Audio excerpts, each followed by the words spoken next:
Welcome to the DevReady Podcast, where we're helping non-techs build better tech. Today, we have Saleem Qureshi joining us, entrepreneur turned investor. Saleem, thanks for joining us. Thank you. I'm so happy that I'm speaking to you guys today. Really appreciate you coming on. And today we brought you on just to talk a little bit about digital transformation. And we know you're working with a lot of boards in terms of pre-IPOing, etc. So tell us a little bit about your background and what digital transformation might mean for some businesses. Okay. So my background is I started off as an entrepreneur about 17 years ago, and I was studying medicine, and my research was on the human brain and neurology, and basically how chemicals travel, from one neuron to another, how neurotransmitters travel from one neuron to another. Lo and behold, I got a research grant, and I decided then to hire my professors to come work for me. Right. So I went from being a research assistant, then to a CEO, and then we relied heavily on tech. So we were in the assessment industry. So we relied heavily on tech to really understand how people are talking. At that point in time, people were talking about AI and people were talking about ML and all of these things. But we wanted to really understand what is intelligence. Forget about, artificial intelligence. So if you can understand what's intelligence, then it's very easy to create algorithms which would mimic how intelligence would work.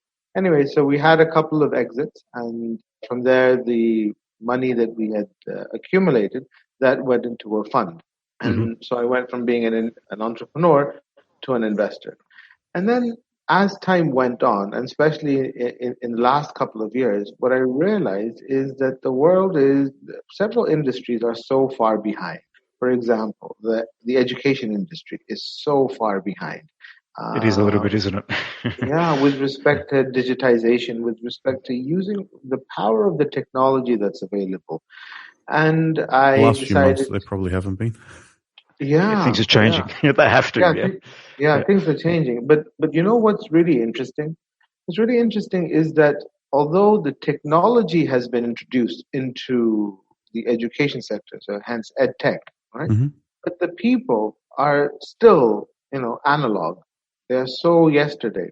And the pandemic has been very eye-opening for parents who have their kids at home, and they're seeing the school come into their homes, right? And they're seeing the value or lack thereof that's being provided through the education system, which just means that the education system is due for a very big overhaul.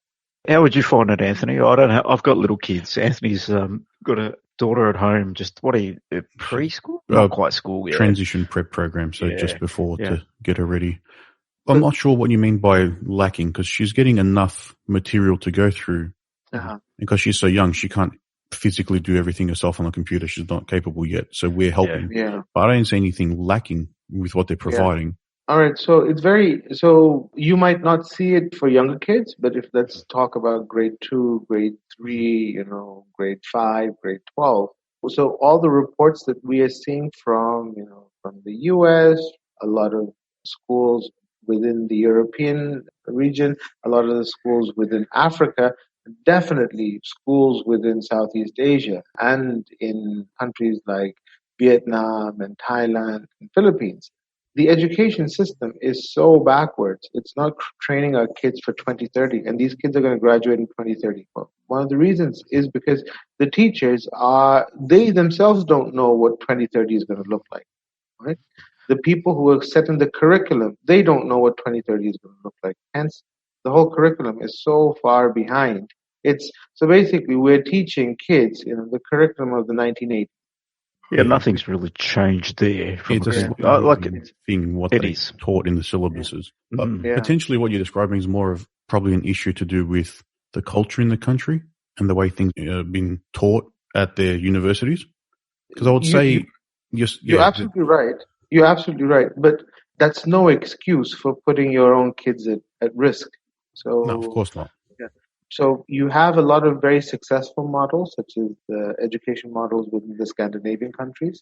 Mm-hmm. But then you also have a complete disparity and a bias when it comes to the U.S. For example, the LA Unified education system is so far behind in comparison to, the private schools within the U.S. It's same state, California, maybe about, 50 miles apart, but it's a night and day difference. And again, so there are several things that are wrong that need transformation, and digital transformation is only a part of the solution. If we're talking about the education sector, each sector is different, so we can't generalize.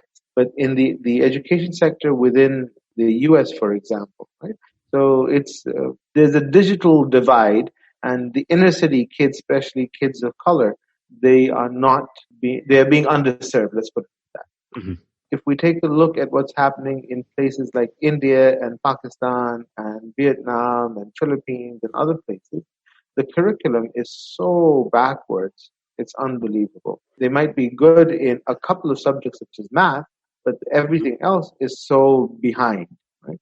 So EdTech has definitely brought them the tools. However, the teachers need to be retrained. Well, first of all, the biggest problem is that the teachers don't really know how to teach online because they're more accustomed to teaching in a classroom setting, right? A classroom teacher is a completely different breed than someone who can teach online, because the science and the mechanics of teaching are completely different. Yeah, there's no human interaction face to face. Yeah. It's a person talking to a camera. Yeah, and the key over here is, how do you keep kids engaged? How do you keep kids learning? Right? And especially when they're not in that classroom environment. I think it'd be a lot more challenging. I think when I was back at school, I think those days you're in a room with 20 kids, and we're paying attention to one person. But if I'm sitting here, even within the context of sitting here doing a podcast, it's not face to face. It's very different. Yeah. It's very different. Imagine talking to 30 kids. They can easily wander off and do their own thing, start searching the web, and they're pretty much gone. So it's a very different structure at the moment. Yeah. But digital transformation you're going to see a huge wave that's going to take place in the digital transformation.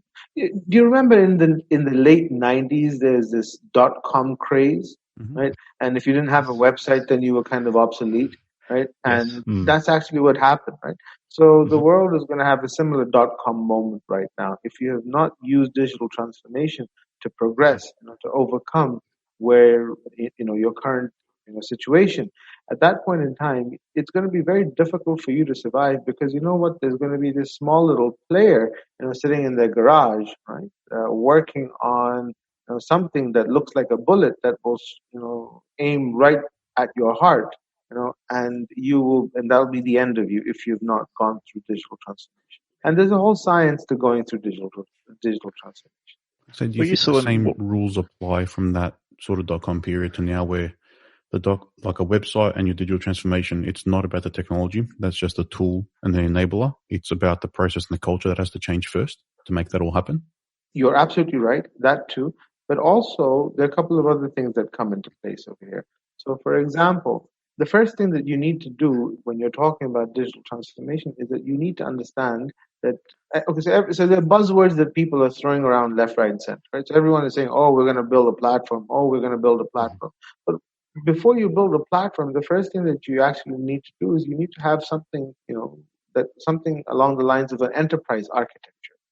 How is your enterprise architect? Now, an enterprise architecture is made up of four key things. The first thing is a business architecture, right? And then it has an application architecture, it has a data architecture, it has a technology architecture. Remember, you're transforming digitally, right? So you're digitizing your entire business. In order to do that, your business architecture will help guide your business decisions, right? And they are what's going to drive, the application architecture. Each business is running several applications, if not hundreds, right? So for example, Zoom is an application. Skype is an application. Your email client is an application. You're running hundreds of applications. Now, these hundreds of applications are creating so much data, you have no idea, right? Now, how is this data being utilized? That's where the real transformation takes place, right? And the real transformation over here has now got to do with turning your data into dollars. And how does that happen? This is a whole part of digital transformation, right? So people are talking about platform, right? They're thinking about building a platform, but what's that platform going to do, right? How is that platform going to communicate with other platforms, or how will you be able to communicate with your clients? People are not really understanding that. But yes, they are understanding this buzzword, digital transformation. Yeah, so and some people are going to get, focus on the value they're returning to their customers, not just trying to jump on the bandwagon and go along with the train pretty much. Yeah. And some people are going to get it right, and some people are really going to struggle. And those people who don't approach digital transformation are going to become obsolete so quickly, you have no idea. Well, it's already happening in industries. It's not just like it's so you see, like you mentioned, the person in the garage can create a new piece of technology and disrupt. That happens all over the place. So you've got, but there's, I think when you talk about digital transformation, from my perspective, also is a bit of business model transformation as well. So when we're thinking digitally, we can shift the business model at the same time and not trying to copy paste. The differentiation I see is there's digitization, taking what you have now and converting it to something digital, or do you transform your whole business model with technology? That's a very different conversation, because a few people get lost in just copy paste what I do now. Let's just put that online, and they don't look at how they're transforming what they're doing. Technology affords so many more opportunities for you to be able to transform and get more value, either internally or externally, towards your customers. And that's, I think, a distinction that most people forget. It's digital transformation to them just means, our service is now online. Yes. Yeah. But it's what could that service become because you're online? What other opportunities are available now? Like I said, how can you use the data that you have to turn it into dollars by providing more value or increasing efficiencies or skipping a couple of steps out of a process because you can now? Yeah. And I've been studying the digital transformation processes. So one of the things that I'm doing right now is helping pre-IPO companies, prepare for their IPOs. Now, if you're working with a company that has, let's say, 30,000 employees, right? Suppose it's an HR company, right? And they are getting ready for an IPO. At that point in time, so digital transformation actually increases your value significantly. Aside from the data that you're collecting, the way that you position yourself, it also increases the perception or elevates the perception of you in front of potential investors. Right? So, are you working with startups taking in the pre-IPO, or the existing established businesses? So I run a fund. The fund name is Assessment Fund. And we have several portfolios. So we do invest in startups, but I don't personally manage that particular portfolio. My other portfolio managers, take a look at that. What I like to do is I like to address or work with mature companies that have been around for a little while, and now they are ready to have a liquidity event. So that liquidity event could mean either they go IPO or they go down a private equity route. Both have similarities. They're not the same, but both have similarities. But it's all got to do with understanding or making your investors or potential investors see and understand how you will be relevant for tomorrow. It's the same thing for a startup. The dynamics might be slightly different, but it's the same thing. You need to show your investors how you are going to be the one who will be able to disrupt. Right? So startups talk about disruptions, right? More mature companies talk about business continuity. Yep. The startups are technology first, with existing businesses are process driven and ingrained in their culture and have their ways. So the transformation would make a huge difference for them. It can. On that, Saleem, how do you find working with, like we work with a lot of corporate players and businesses trying to build technology within them, but generally find there's a lot of pushback, especially within the bigger the organization, the more challenging it might be for people within it to embrace technology because of the fear factor of, it might replace my job, or why should I give up what I do in my head and convert that into tech? It's a very interesting model. How do you balance that if you're working at it? Obviously from the board down, what do you do to get the board to even embrace? Because sometimes board members don't even get what technology is, especially if they're older nature and have been around for a little while. Too many layers of bureaucracy in some they can be. You're absolutely right. So one of the reasons why the boards are not able to understand the technology, it's actually the fault of their technology vendors, right? Or the people who are pitching the technology to them. You see, the boardroom is not tech savvy. The boardroom is usually made up of an older generation, right? That used to deal with business in a slightly different manner, right? So the boardroom is probably made up of people who know how to fight, let's say the financial crisis, the Asian financial crisis in the mid or the late 90s, right? It might be made up of the people who fought the dot-com bust in 2000. It might be made up of, people who are much older as well, who date back as the stock market crash of 1987. So to those people, if you start coming and start talking about digital transformation, they're not going to get it, right? And you know something? It's not the fault of the board, right? It's the fault of the people who are communicating it to the board. And that's why they're not able to close a sale. So, for example, a tech vendor who wants to pitch something to a board but cannot talk in the language of the boardroom, they're going to fail. It's in terms of language of the boardroom. What does the boardroom care about? Let's put it that way. Okay, so the boardroom's responsibility at the end of the day, right, is to increase shareholder value. So you're going to be talking to me about servers and cloud and this firmware and VMware and all these things. How does this help me increase my earnings per share? All right? Yep, it's all about dollars saved or extra money in the bank. Yeah, absolutely. Or how does this help increase or elevate my GRC, my governance, risk, and compliance? Right? Or how does this help increase my business continuity or my business sustainability? Right? So these are the core things that affect the boardroom. Now, at the end of the day, regardless of what a boardroom says or a board member says, at the end of the day, it's all about earnings per share. Because the board has this fiduciary responsibility to the organization, to its investors, to its shareholders. Right?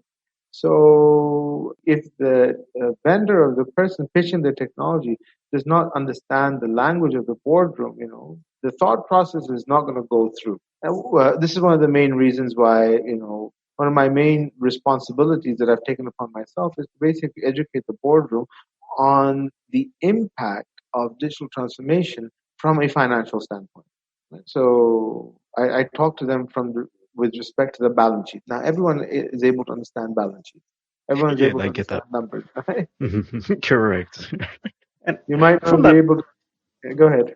From that perspective, so you mentioned it's the vendor's responsibility to sell it into the board. I think you're correct. It's in reality, if you can't sell the board on what's important to them, then that's the fault of the salesperson. So, but also from the board's perspective, does the board need to position themselves to be open to digital transformation? Because you can find roadblocks at a board level if there's no openness to this. So how do you approach that? Should some people on the board be tech savvy? What would you recommend in that aspect if you're going to be just building your board? Open-minded even, so they're not stuck in their ways?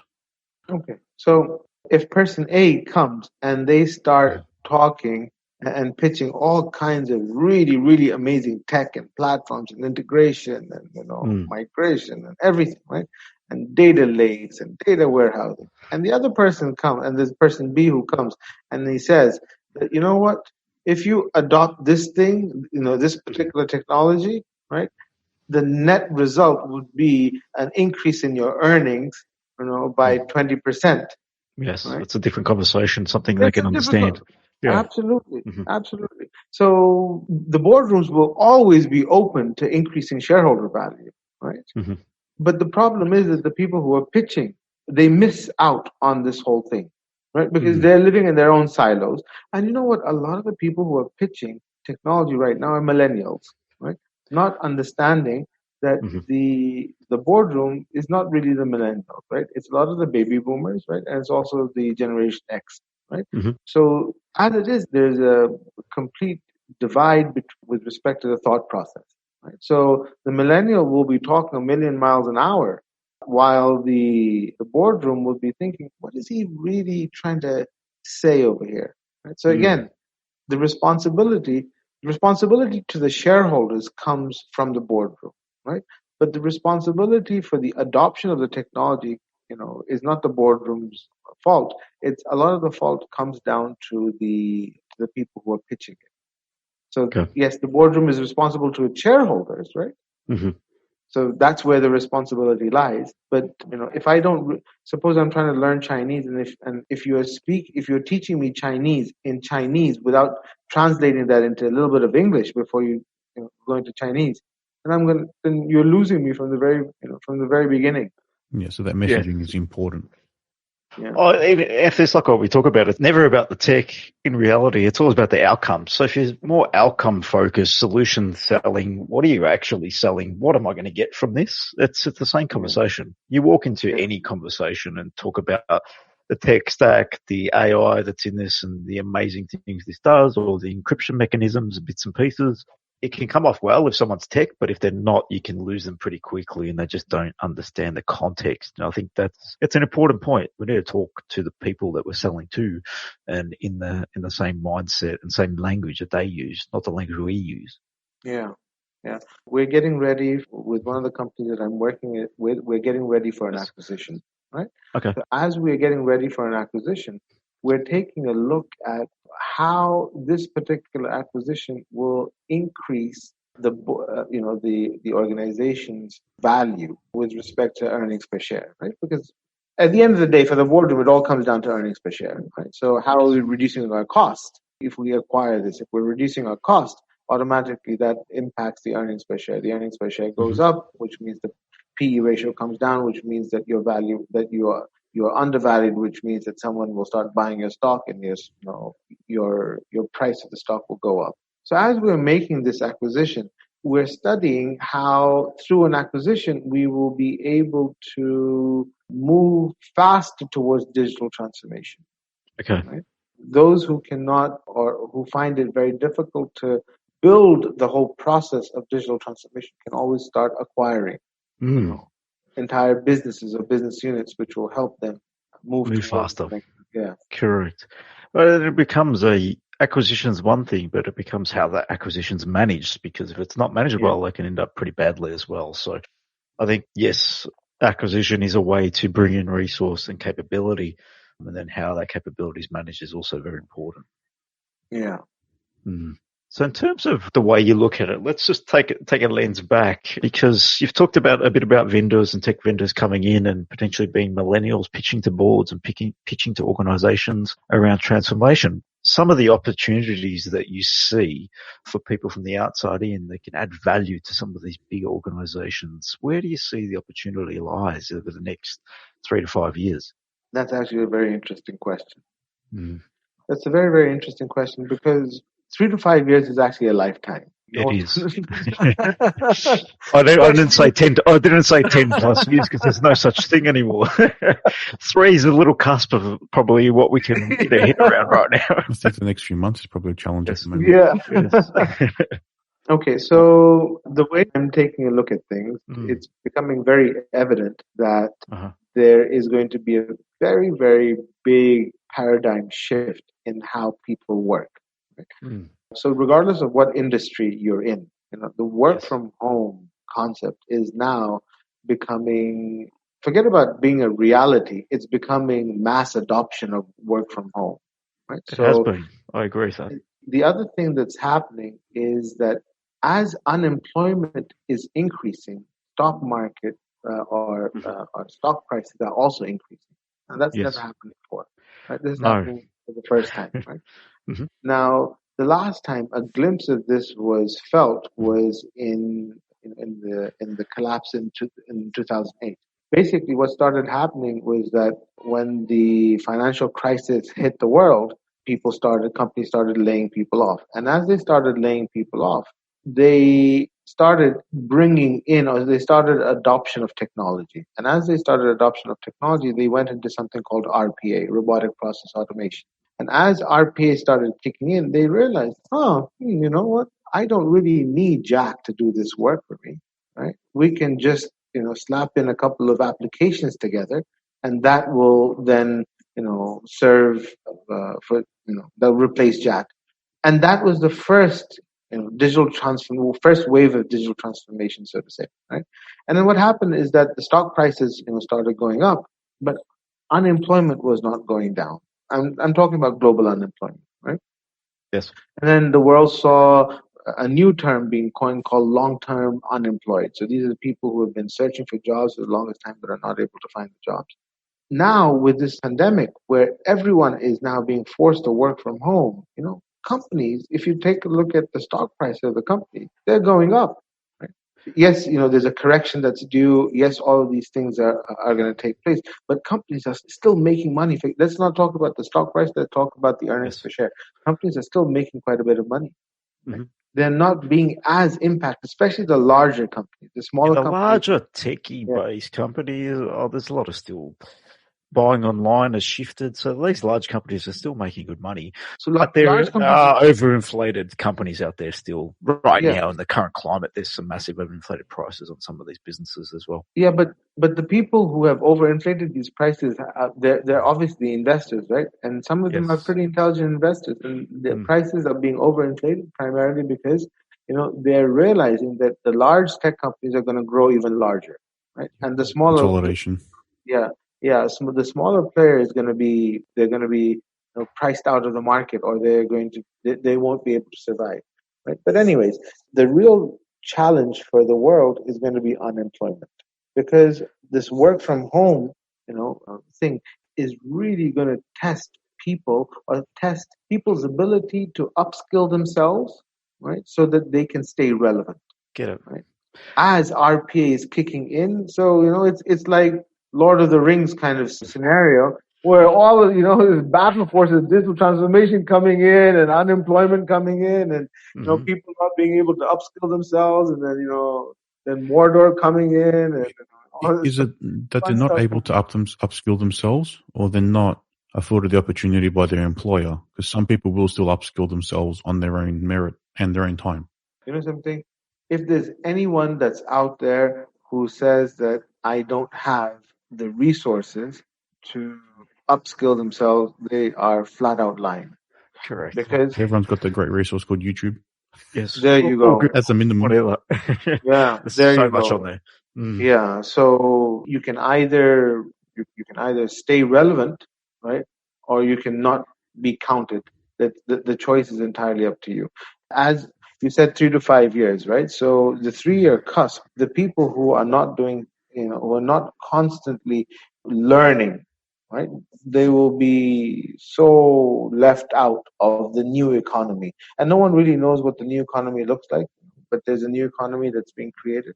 But self-learning or lifelong learning, as some people are coining it, is a very, very crucial and very relevant phenomenon. And we all will need to become lifelong learners. Look, nowadays you don't need a college degree, right, to apply for a job in even the most prestigious firms such as Ernst & Young and KPMG and Deloitte and IBM and Facebook and Google. You don't need a 4-year college degree.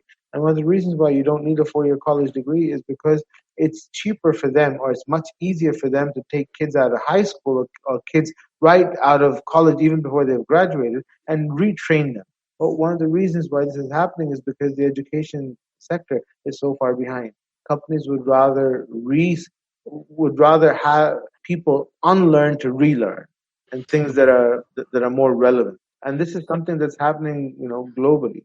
But I think that's not a problem with the education system, because they can't always jump onto the newest thing and teach you the newest stuff. Yeah. Because they might jump onto something and then that's no longer relevant 6 months later.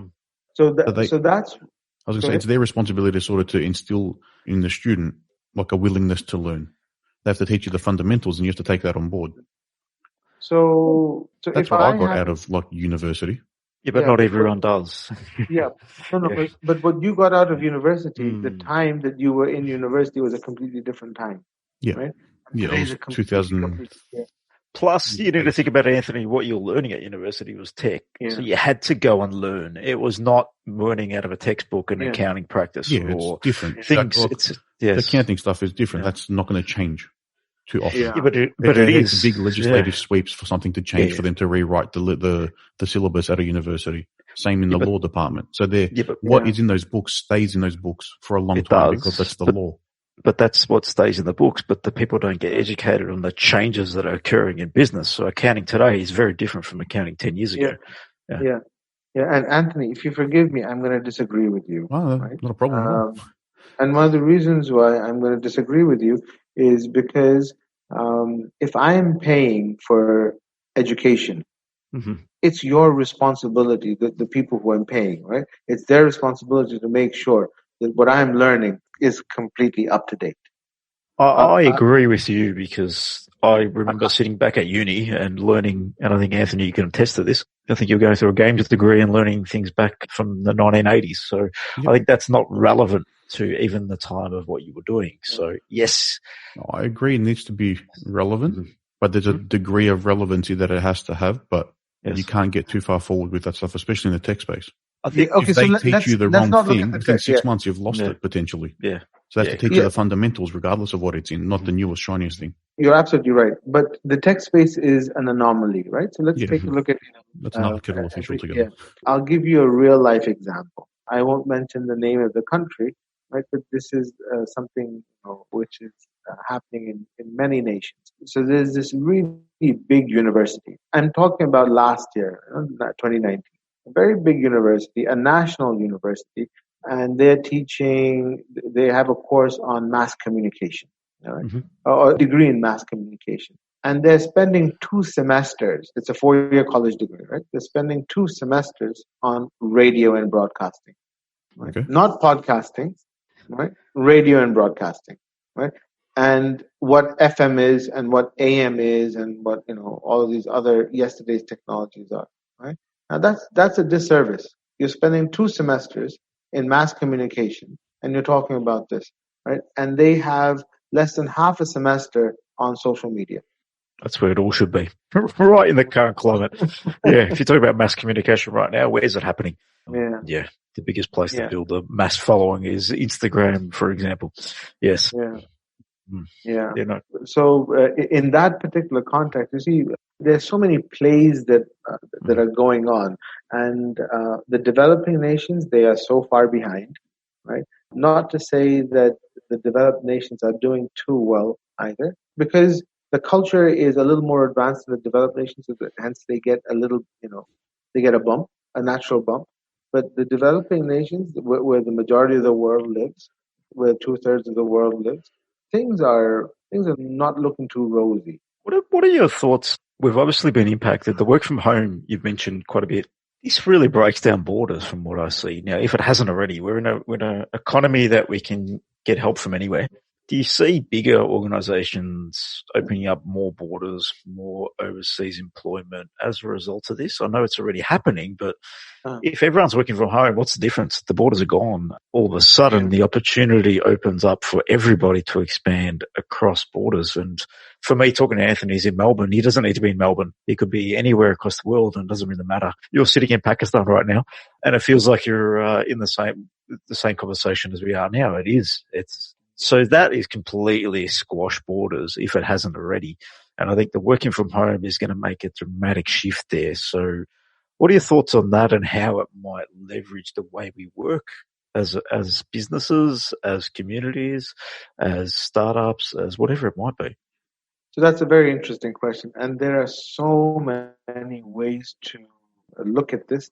And if you allow me, I would like to shed light on a very different angle of this whole thing, a more of a political angle, right?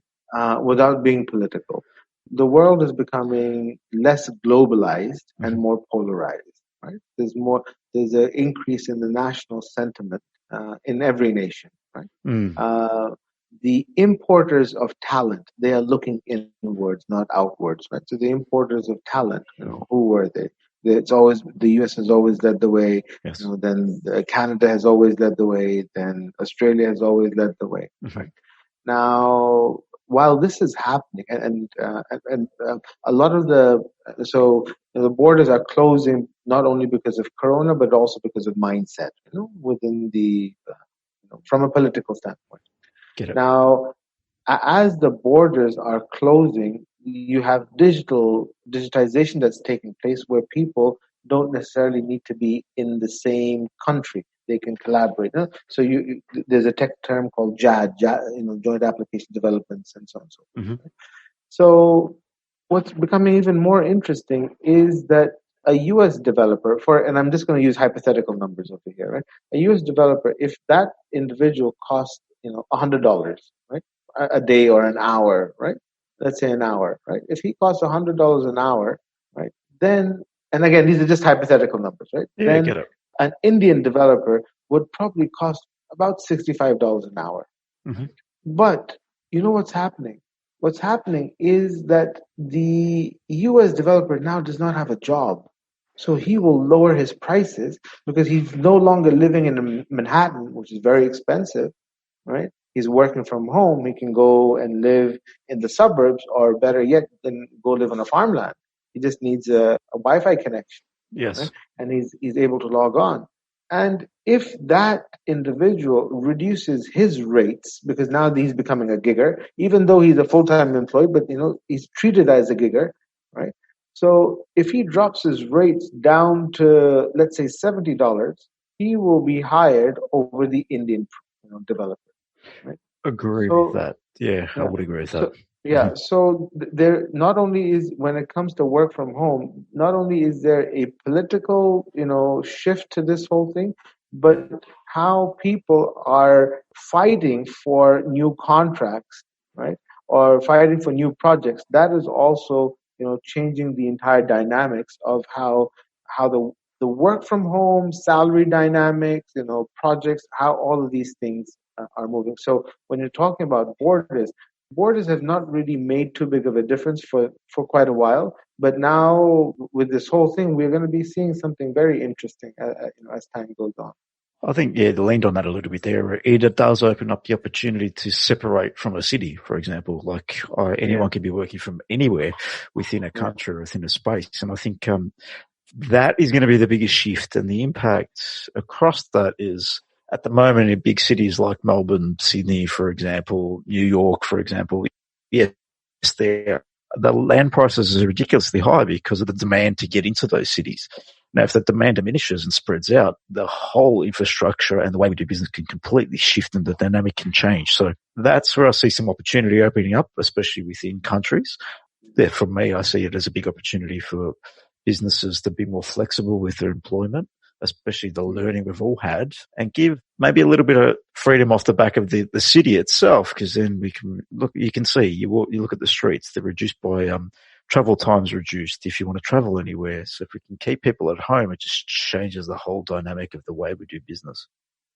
Yeah, absolutely.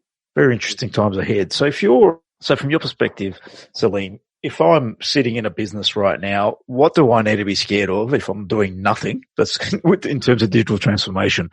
What should I be worried about? What should I be focusing on? And who should I be questioning? So, and what would your position be, or your designation be right now? I'm sitting on a board and our business has been going sideways for a year or two. Or should I be concerned? What should I be doing? All right, you should definitely be concerned, right? Especially if there's no transformation, if there's no talk of any transformation, right? You should definitely be concerned. And the reason why you should be concerned is because the small guy, right? Suppose that you have 500 employees, right, in your company. The small guy with less than 5 employees can take your clients away very easily, very quickly, right? Especially if you are in the HR space. Right? If you're running an HR shop, right, or a recruitment shop, the smaller guy can take your business away just like this, because there's so many tools. You no longer need to hire recruiters because you have bots that can do a lot of the work for you, the interviewing, the screening, and so on and so forth. Right?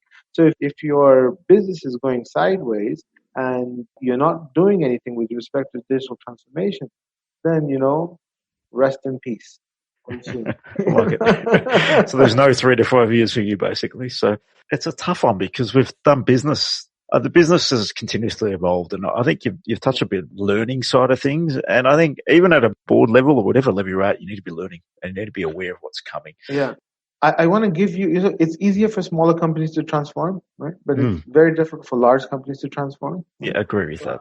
So my team is, so full disclosure, we are getting ready to increase our shareholding in Volkswagen, right? And my team is actively researching, should we invest in Tesla or should we invest in Volkswagen? And it would be a significant investment from our portfolio, right? A very large chunk of our portfolio is going to be going towards this. As we are doing our research, we have come across something so interesting that it has just completely blown my mind away, right? And that is that Volkswagen, which used to be an automotive company, is transforming itself away from being an automotive company to being a software company. Can you believe that? No, I didn't know that, but I do now. That's interesting. Considering the direction cars are traveling in. And self-driving cars it's not about the car, it's about the software. Without the software, there is no self-driving car. Yeah, absolutely. Because now the car is a part of the business process, right? The real value is in letting the individual, the owner, live their life to their fullest, right? And the car is just a tool. So they've built something called a one digital platform, right? And this one digital platform, it's so out there. Okay, just to give a little bit of a context, the revenue for Volkswagen for 2019 was $252 billion. The revenue for Tesla was $16 billion. Yeah, and well, how's the value of Tesla so high? But let's not go there. Continue. Yes. I'm just watching that share just can increase like a rocket and waiting for it to come tumbling down. But yeah, let's continue. Yeah. So VW manages 12 brands, right? So Bentley and Audi and Lamborghini and Bugatti and Ducati and MAN and Seat and so on and so forth, right? So they're realizing that they run 122 factories globally, right? Yes. And if they move towards a digital transformation, what they need to do is make sure that each factory is learning from each other, right? So if parts are breaking down, or there are lots of complaints that are coming from the factory in South Africa, how is China learning that, right? And how is another another factory learning that? So they're actually moving into a full software play, and to the point whereby they want to be known as a software company internally. Obviously, they're creating cars, so they don't necessarily want to change that perception in the eyes of the audience or the buyers, but internally they're becoming a very, very savvy software, to the point whereby they are letting go of their enterprise tools. They use Oracle as their backbone, and now they're building their own. Oh, they're replacing it. Wow. Okay. Yeah, and they are so far advanced that a company like Ford is now saying that, hey guys, listen, we want to piggyback off of the platform that you're building. And what's happened by Ford coming to them is all of a sudden they've started developing a Play Store of sorts, right, for the automotive industry. Yeah, okay. Yeah. So if a large company like Volkswagen is able to, maneuver itself and go through a complete rethink of their, of who they are and where they want to go, and create a whole new roadmap towards digital transformation, then it's no excuse for a smaller player. Because, if you're managing a balance sheet of $252 billion, right, and you are moving towards a complete retransformation, that should be some concession for a smaller player. I think that tells everybody that you must be doing this, in my opinion. Yeah. If you're $250 billion revenue and you're transforming the way you do business, everybody needs to be transforming the way they do business. That's what I get out of that context of that. Yeah, absolutely. So Saleem, thank you for joining us. It's been very insightful around digital transformation and what that might mean to a business and how that might actually add value to your bottom line. And especially, I think some key takeaways for me around the ability for the vendor to sell up to the board. And I think that's very important, but also anybody's capable of transforming, and don't treat it as digital. And then in that case, transformation for Volkswagen is about changing to a software company. digital transformation is not taking what you do now and just turning it online. It's evolving the business model. So for me, it's about taking those learnings and how do we evolve? How do we add more value to our consumers or to the next level of who our consumers might be in the next 3 to 5 years as well? So we need to be thinking ahead there too. And just before we let you go, Saleem, I was going to say, is there any sort of key points or tips you can give any sort of like the smaller organizations on how they should begin the transformation? Yeah. So the first thing that you should start doing is you should spend a lot of time on understanding what your business looks like today and how you want it to look like tomorrow, right?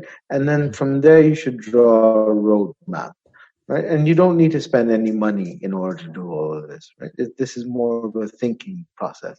And once you've understood, what transformation actually looks like for you through this roadmap, that's when you'll be able to, take the first step towards a real transformation process. The transformation starts in strategy, not in implementation. So I think that's a good takeaway. Yeah. The technology is never the starting point. No, it never is. That's just the tool that gets you there. So if anyone wants to reach out and get a hold of you or make communication, how might they contact you? I'm available on Twitter. Yeah, okay. So my handle is SQView. So you can contact me through Twitter. That's probably the easiest way. And I'll share out the content and the links in the show notes when we post them out. Yeah, perfect. All right, wonderful. I'll send you my email address so you can put it in there as well. Perfect. Okay. Well, thank you so much, guys. This was so nice, and I'm so happy that I was able to connect with you guys today. No, I really appreciate it. And good to learn a bit more about you and your background and where you're headed and where you're going moving forward. So thank you for sharing. Yeah, thank you. It's been a great chat. Okay, all right. Take care. Thanks so much. I'll speak to you guys soon. Bye-bye. Bye-bye.